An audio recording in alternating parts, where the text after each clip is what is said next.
aí de como que vai acontecer a nossa manhã. Então, assim que algum de vocês começarem a apresentar, começarem a falar, nós vamos disparar o cronômetro e disparar a apresentação.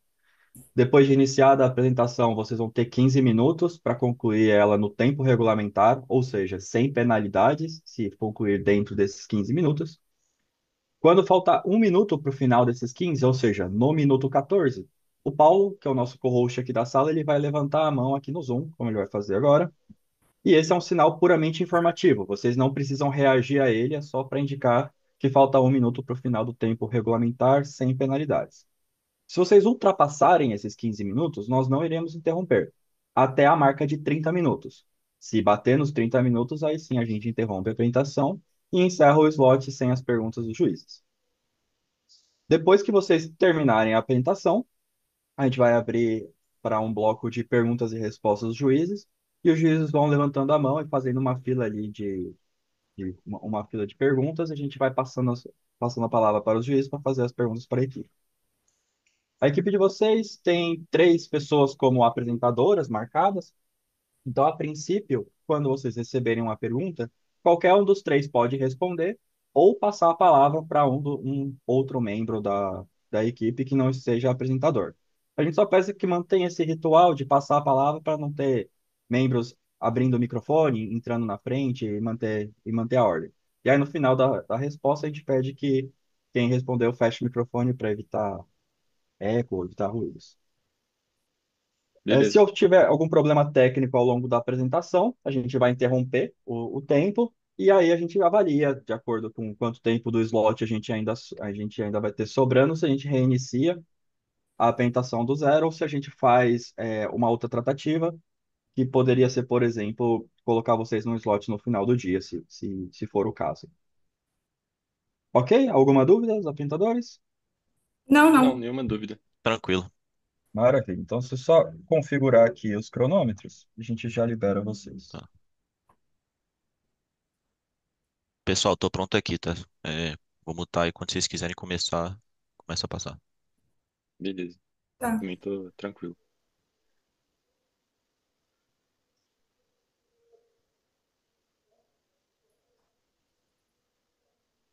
Perfeito. Aqui do nosso lado tudo certo, então liberado é para vocês. Assim que vocês começarem a apresentar, nós disparamos o cronômetro. Boa apresentação. Obrigada. Valeu. A equipe agradece a todos os apoiadores por tornar possível o projeto Era Design. Bom dia, meu nome é Maria.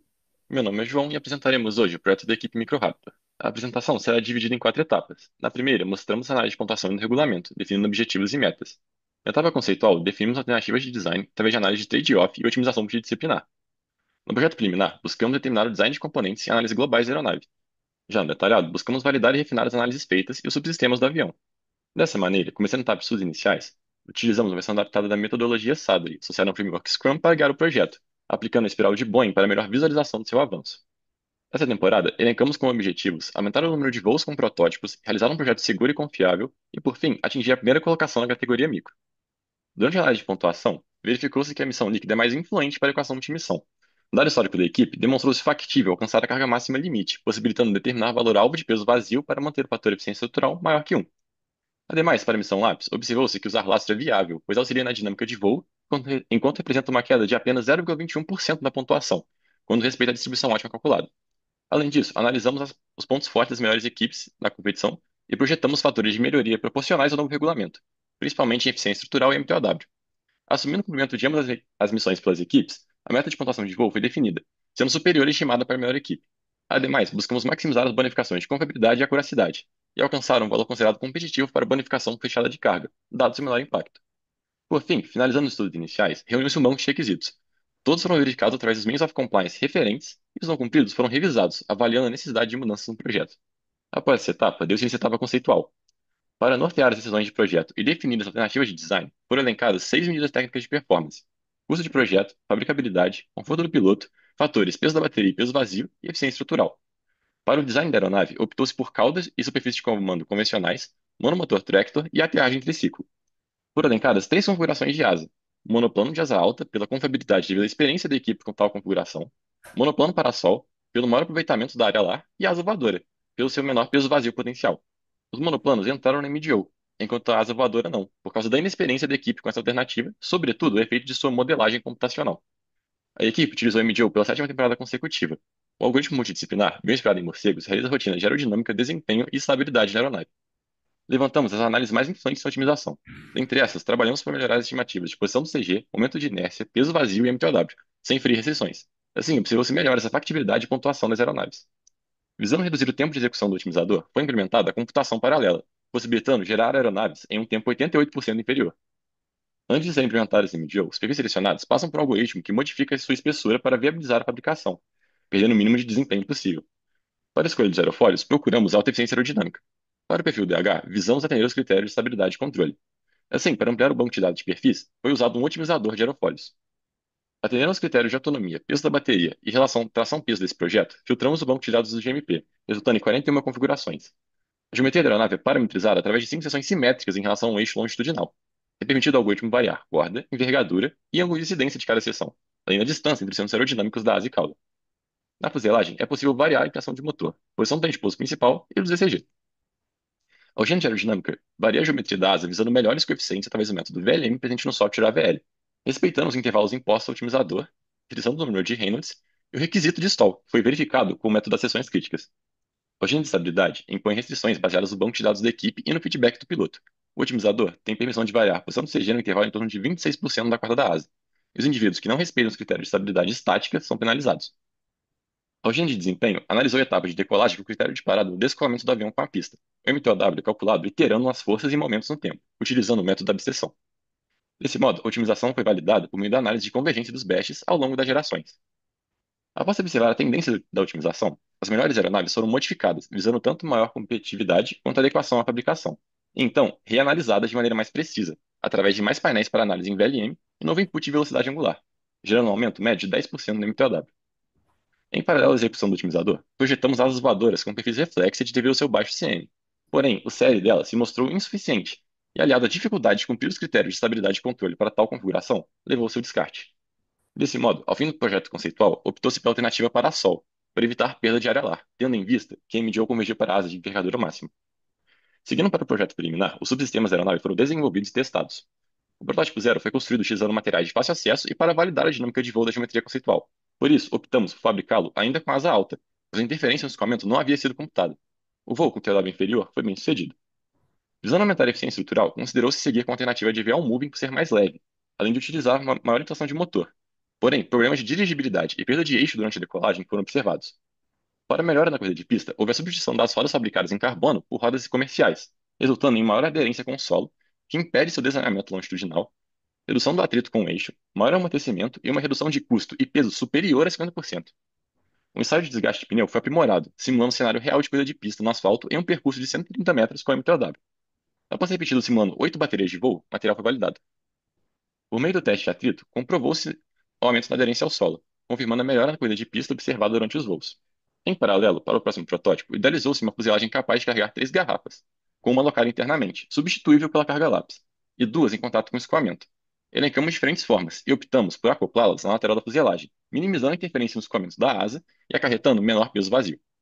Seguiremos também com a configuração de asa para sol, cujo encaixe de fuselagem em asa foi analisado com os modos de falhas das juntas. O formato é abaulado para reduzir concentrações de tensão. Assim, no protótipo 2, aplicamos o método da fixação das garrafas para validar a geometria. O novo material das rodas demonstrou-se suficiente, porém, ainda assim, o voo não teve êxito devido à baixa efetividade da asa, causada pela interferência no escoamento. Além disso, também foi constatado que o ZCG estava mais baixo do que o factível, levando a mudanças para os próximos protótipos. Para minimizar o impacto da fuselagem sobre a asa, definiu-se a altura relativa entre elas que não interferisse no fluxo do escoamento, sem comprometer a estrutura, causando uma queda de apenas 5% de CL para a altura definida de projeto. Para o protótipo 3, além do aumento da altura da asa, definido em trade-off entre estruturas e aerodinâmica, alteramos a posição e inclinação do motor, garantindo a efetividade necessária e altura factível de CG, respectivamente. Contudo, observou-se problemas de estabilidade lateral durante a etapa de subida. Com isso, optou-se por reduzir as deflexões de aileron, de maneira que os requisitos ainda fossem respeitados. Além disso, retornamos com a EV convencional, aumentando a estabilidade lateral. Ao fim do voo, o sistema de propulsão foi interrompido devido a um superaquecimento do motor. Após o trabalho do GMP e aprimoramento dos subsistemas, não foi observada nenhuma irregularidade, constatando uma aeronave segura e com potencial competitivo. Após refinar a configuração, análises foram realizadas para aprimorar a geometria. sendo possível aumentar a inclinação de motor, com ganho de 12% no MTOW e 7% na pontuação. Utilizou-se visão computacional para determinar o comprimento de pista percorrida na decolagem, validando a simulação. A carga lápis contém areia e visa coincidir o CG da aeronave do estojo, evitando problemas de estabilidade após a extração. O funcionamento do mecanismo consiste na ativação de um servomotor, permitindo a liberação do paraquedas e retirar a carga.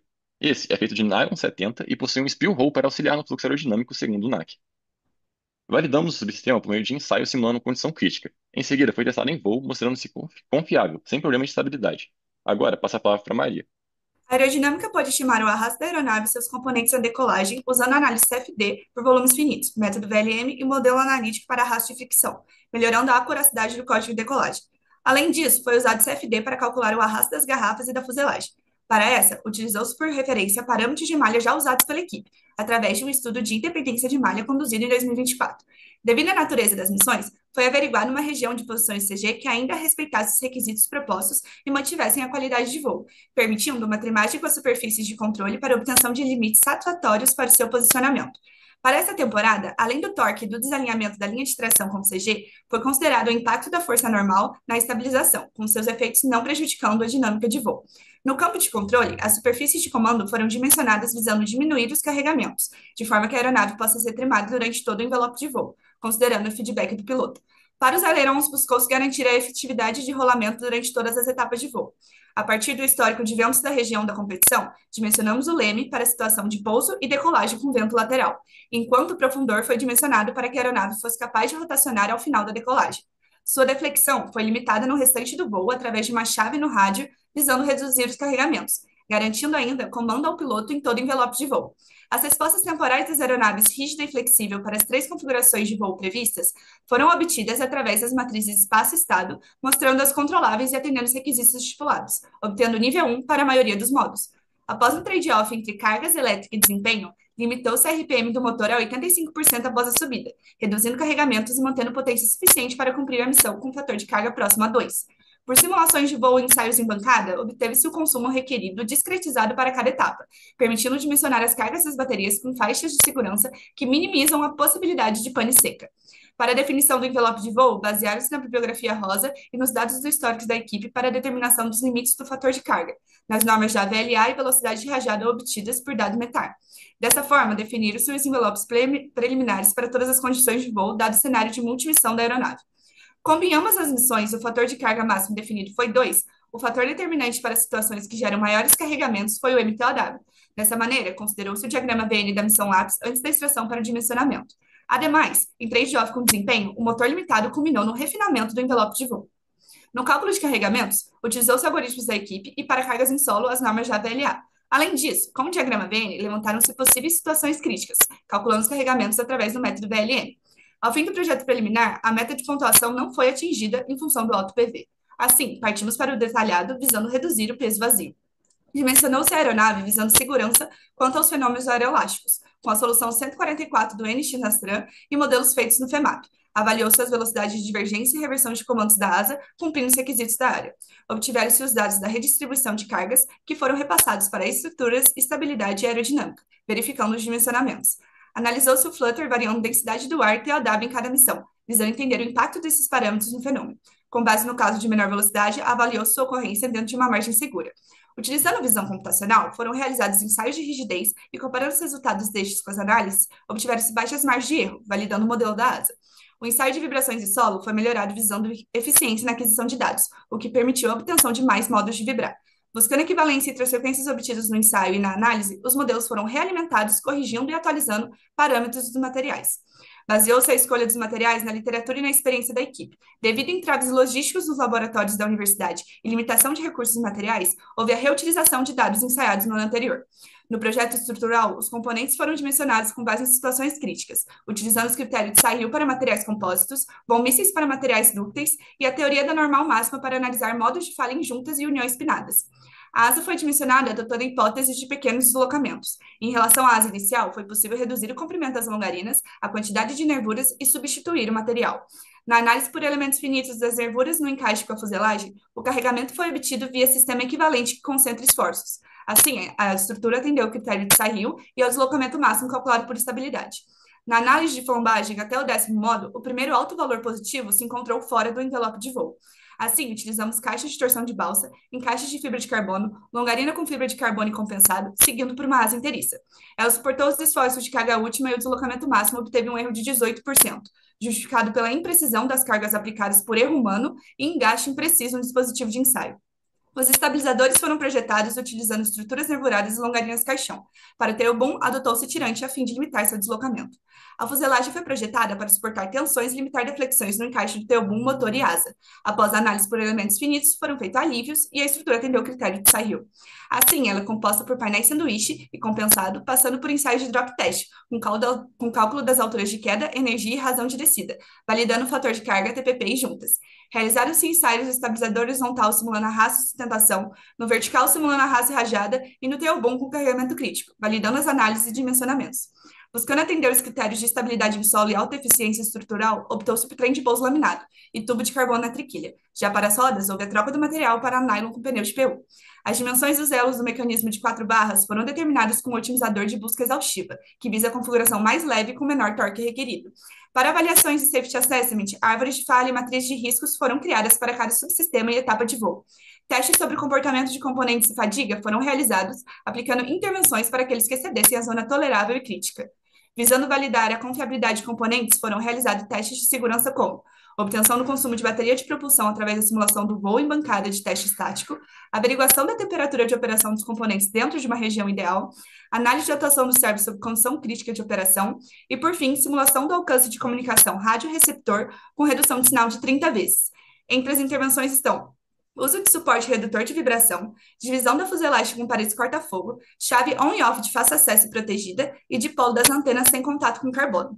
Ao final do projeto detalhado, foi possível otimizar a estrutura, reduzindo o peso vazio, em uma aeronave otimizada que cumpre todos os requisitos. Partiu-se do projeto conceitual estimando uma pontuação de 88% da meta, a qual foi esperada em 1,3% devido às melhorias implementadas, destacando paralelização da MDO, aprimoramento do sistema de aterragem, amadurecimento técnico dos membros e realização de uma aeronave multimissão. Dessa forma, a equipe acredita na certificação de um projeto seguro, competitivo e confiável. Nós agradecemos aos colaboradores que nos ajudaram ao longo do ano e a vocês pela atenção. Muito obrigada.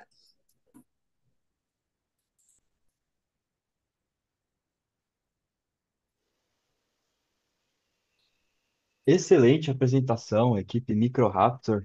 Parabéns pela apresentação. Muito obrigado. Muito bonita, muito bem organizada. E vamos passar para o próximo bloco aí, as perguntas dos juízes. Primeiro na fila, ansioso para fazer a pergunta, Vitor Balbúvio. Fica à vontade, Vitor. Primeiro é, primeiro é reforçar o que o DM já falou, está muito bonito, muito bem feito, muito lógico, bem estruturado. Primeiro, vocês estão de parabéns por isso. E curioso ali que vocês mostraram o algoritmo de morcego. Esse é um que eu nunca tinha visto. Expliquem o que esse troço faz. Ele é Claro. baseado em alguma, ou tipo, comparado com algum outro método. Sei lá, explique o que é isso aí, eu não conheço. Uhum. Muito obrigado pela pergunta. E para respondê-la, eu gostaria de passar a palavra para o meu colega Arthur. Bom dia, vocês conseguem me ouvir? Sim, Arthur, tô ouvindo. Então, na própria universidade a gente tem o GOB, que ele é uma pesquisa sobre o algoritmo, ele é bem inspirado em morcego, como você disse. Uhum. Então a gente utilizou ele no otimizador. É, A ideia dele é emitir pulsos com diversos morcegos para se a gente ir convergindo para uma melhor aeronave, certo? A vantagem desse algoritmo é que a gente consegue variar múltiplos parâmetros simultaneamente. Então, com isso a gente consegue observar melhor para onde ele está convergindo e dessa forma ver, pô, beleza, essa tendência aqui é algo que ele enxerga como positivo, então ele vai ir mais para esse caminho, então a gente acaba convergindo para aeronaves ali com maiores pontuações. Tá, entendi. É uma meta heurística que não é, muito provavelmente não é baseada em gradiente, mas tô entendendo a ideia. Vou dar uma olhada no relatório para entender o que é isso Desculpa, aí. o áudio cortou Tranquilo. para mim, você poderia repetir? Não, só falei aqui que eu entendi o que você quis dizer. É tipo uma meta heurística, não é um método Isso, baseado em exatamente. gradiente ou coisa do tipo. Mas eu vou dar uma olhada no relatório para entender melhor, para conhecer também. Eu não conhecia. E uma pergunta Hum, rápida, também relacionada. Vocês falaram aí de redução de 88% de alguma coisa, que eu já me perdi, foi bastante conteúdo, com computação paralela. Sim. Redução de 88% para vocês representa tipo quanto assim? É um dia, é um mês, uma semana? Só para ter noção de tempo. Então, agora cada seed, né, Minutos. que ela é composta por 80 gerações, 60 gerações, ela roda agora em 8 minutos, comparado a Beleza. antigamente, usando o benchmark que a gente fez. Antigamente ele Ah, demorava 1 hora e 10, dependendo não, do computador. tranquilo. A Eu não ideia tinha da visto paralelização foi o, que, enquanto a gente o está plot da rodando uma direita. geração, temos múltiplas aeronaves que são independentes. Então, com a paralelização, a gente pode rodar ela simultaneamente nas diversas threads do processador. Com isso, a gente conseguiu Uhum. abaixar o tempo dessa forma, né? E teve um impacto muito positivo, conseguindo rodar mais aeronaves e ter maior amostra. Ah, perfeito. Eu não tinha reparado no gráfico da direita, de 70 para 10 minutos. É maravilhoso. Beleza, obrigado. Valeu pela Excelente. explicação. Excelente pergunta, excelente respostas. Próximo juiz aí, Luiz Andrade. Gente, bom dia. Primeiro, reforçar o que todo mundo já disse aí. Parabéns pela apresentação. Eu gostei muito, vocês usaram muitas ferramentas, lançaram mão de muitas ferramentas de imagem, né? Detecção de imagem, né? Desde a corrida de decolagem até mensurar a distribuição de carregamento que vocês fizeram os ensaios. Eu achei isso muito avançado, né? Para conseguir, de forma visual, identificar o que vocês estavam querendo, né? Parabéns aí. Eu fiquei com uma curiosidade. No slide 78, vocês fizeram uma redistribuição de cargas, pelo que eu entendi, certo? Eu queria que vocês me explicassem um pouco mais. Vocês tomaram crédito do modelo dinâmico que vocês fizeram para redistribuir as cargas, pelo menos que eu estou vendo aí na asa, considerando esse novo CL, né? Primeiro, entender um pouco melhor como vocês fizeram essa redistribuição e se vocês realimentaram o modelo de vocês aerodinâmico para ter uma nova iteração sobre esse CL asa flexível aí. uhum. Perfeito, muito obrigado pela pergunta. E, inicialmente, gostaria de passar a palavra para o meu colega Abid. Bom dia, vocês conseguem me ouvir? Alto e claro. Então, agradeço novamente pela pergunta. A gente fez a análise de distribuição de cargas, né, através da solução de aerovelocidade estática da NX-Nastran. E, através do CL que a gente obteve, a gente repassou os dados da geometria deformada para as áreas de estabilidade aerodinâmica, para que eles pudessem comparar na parte de aerodinâmica, verificar se a ocorrência de stall de ponta de asa, dada a condição de manobra, e para estabilidade, para eles verificarem os dimensionamentos acerca da estabilidade para várias deformações ao longo do envelope de voo. E a gente também, com o CL corrigido, a gente verificou como eles eram mais baixos, que a estrutura ainda estava atendendo a, ao dimensionamento que a gente propôs anteriormente. Então, a dinâmica da análise foi basicamente essa. Certo. Eu senti falta na apresentação de vocês de algum envelope de carga só para eu ver o efeito prático dessa redução, né? E das condições que vocês consideraram para avaliar os esforços na asa ou qualquer outro componente principal ou móvel que vocês chegaram. E essa redistribuição vocês fizeram apenas para a asa e uma condição específica, pelo que eu estou entendendo, né? Então, a gente fez ela para asa e para EH também. Acaba que em detrimento do tempo assim da apresentação, né? A gente escolheu mostrar as coisas mais críticas aqui na apresentação. É, mas a gente também fez para a cauda e a gente fez para diversas condições de voo diferentes. Então, tipo, como eu falei, a gente passou para estabilidade, as deformações da asa e da cauda para todas as velocidades do envelope, com um certo step, né? E aí, com base nisso, eles avaliaram os dimensionamentos que eles fizeram. Certo. Depois eu vou pegar o relatório de vocês para que eu fiquei bem curioso, porque é difícil ver uma equipe fazendo uma distribuição de cargas com modelo de asa flexível igual vocês fizeram, né? Eu achei bem bodoso a análise aí, eu queria ver os envelopes de cargas de vocês. E a minha última pergunta, bem rápida, eu vi que vocês usaram um tirante, né? Eu queria saber como que vocês avaliaram a necessidade dele. Para responder essa pergunta, passo a palavra para a Maria. Bom, então, nos últimos anos da competição, se você for ver nosso histórico a partir, dos últimos anos, dos últimos protótipos que a gente fez, A gente utiliza o tirante e a partir do momento que a gente conseguiu, é, a gente começa a utilizar ele, a gente limita a deflexão que tem no boom. Então, o deslocamento máximo que ele pode sofrer de acordo com o cálculo de estabilidade, o tirante ajuda nesse quesito. Então, a gente consegue diminuir também o PV dele, porque acaba que a seção circular do boom fica menor nesse quesito. Certo. Eu achei que poderia ter alguma correlação com a inclinação dele, que ele é um boom bem inclinado, né? Então eu achei que vocês poderiam ter tomado crédito em alguma análise dessa inclinação para falar da necessidade do tirante, mas eu entendo que é mais um retrospecto da equipe, certo? Isso. Tá joia. Obrigado aí pelos esclarecimentos, parabéns pela apresentação. Obrigada. Excelente. Próximo juiz aqui que está ansioso para perguntar é o Gabriel Pereira. Bom dia. Ah, parabéns pelo projeto. Eu acho muito legal que vocês usam muita parte de visão computacional para ver muita coisa. Eu lembro do fórum de vocês apresentando isso também.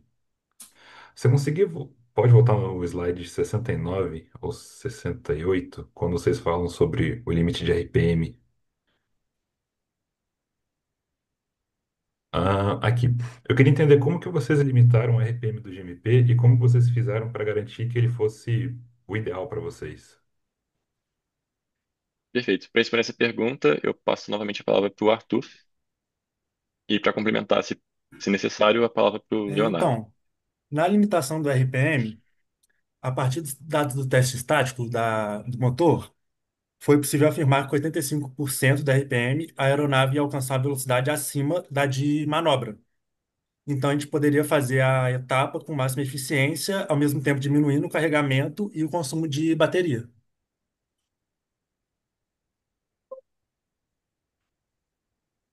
Certo, mas tem algum.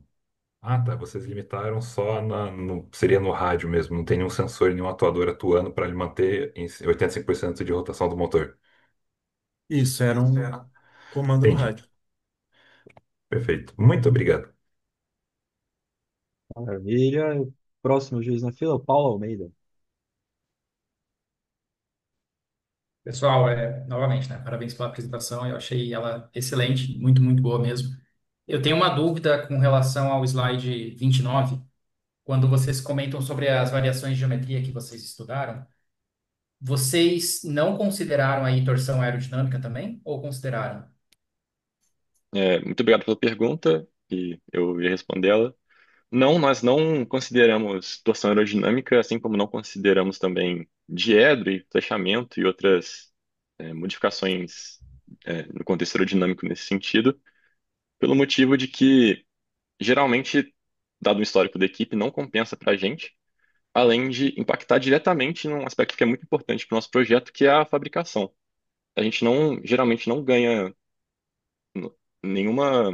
A gente não tem nenhum ganho expressivo em questão de competitividade, em questão de pontuação e nem em dinâmica de voo, dado que a gente conseguiria atingir com esses parâmetros. Então a gente escolhe tanto para realmente otimizar o nosso processo geracional mesmo de aeronaves, né? A geração de aeronaves num tempo considerado muito bom, né, para a gente conseguir analisar diversas amostras aí da otimização. E E também porque, como eu falei, acaba não sendo muito bom por causa da fabricação. Fabricar as asas com torção aerodinâmica é algo que a gente não costuma muito fazer. Entendi, beleza. Eu achei bem interessante vocês colocaram essa questão da fabricação no bordo de fuga também das asas. É bem legal vocês terem tido esse cuidado. Obrigado. Sim, eu agradeço. Maravilha. Temos tempo aí para uma última pergunta. Vou pedir licença do Vitor, que deve estar querendo fazer mais uma, mas vou fazer uma pergunta aqui em relação a uma menção que vocês fizeram na parte de estabilidade dinâmica. Vocês mencionaram que vocês contabilizaram os modos de corpo flexível nas análises de estabilidade dinâmica. Poderia comentar assim como que consegue contabilizar esses modos de corpo flexível nas análises de estabilidade dinâmica? Claro, para responder essa pergunta, eu passo a palavra para o meu colega Bruno. É, primeiramente, bom dia. Obrigado pela pergunta. Em questão dessa contabilização, você diz em relação às configurações, a quais obter certos níveis. Você poderia me esclarecer, por favor? Cara, se não me engano, na apresentação, não tá no slide, né? Foi mencionado por quem estava apresentando na hora. Eles falaram mais ou menos a frase assim, ó, contabilizamos os modos de corpo flexível nas análises de estabilidade dinâmica. Então, isso foi a parte que eu entendi. É realmente isso, fizeram análise de corpo rígido, a estabilidade aerodinâmica, a estabilidade dinâmica de corpo rígido e a estabilidade dinâmica de corpo flexível? E se sim, como que faz para contabilizar isso? É, então, assim a gente faz análise de estabilidade dinâmica para ambos os cenários, para corpo rígido e para corpo flexível. A questão, como o Abdo acho que comentou, eles realimentam a área com as deformações e torções para as velocidades e para as velocidades do todo envelope de voo. A partir dessas torções e deformações, a gente modela uma aeronave no AVL e roda no nosso software próprio, que realiza as análises, tanto para as análises da aeronave rígida, quanto para a análise para a aeronave flexível. Certo, então só capturando se eu entendi, o efeito do corpo flexível está embutido dentro da mudança dos coeficientes que entraram Isso, aí nessa análise de estabilidade. Excelente, muito bom, muito exatamente. boa análise e excelente apresentação overall aí. Excelente campanha de ensaios em laboratório também, Muito bastante obrigado. impressionante. A gente vê vocês desde o ano passado implementando cada vez mais essas metodologias de visão computacional. É muito bom ver que isso está dando resultado bom. Muito obrigado. Só um complemento à fala do Bruno. A, a aeronave flexível que a gente está chamando aí é a aeronave que passou pelas deformações que a velocidade adquiriu com os modelos rodados. Então, é uma dinâmica de corpo rígido da aeronave deformada. Acho que talvez fique mais Entendi. claro agora. Perfeito. Obrigado, João.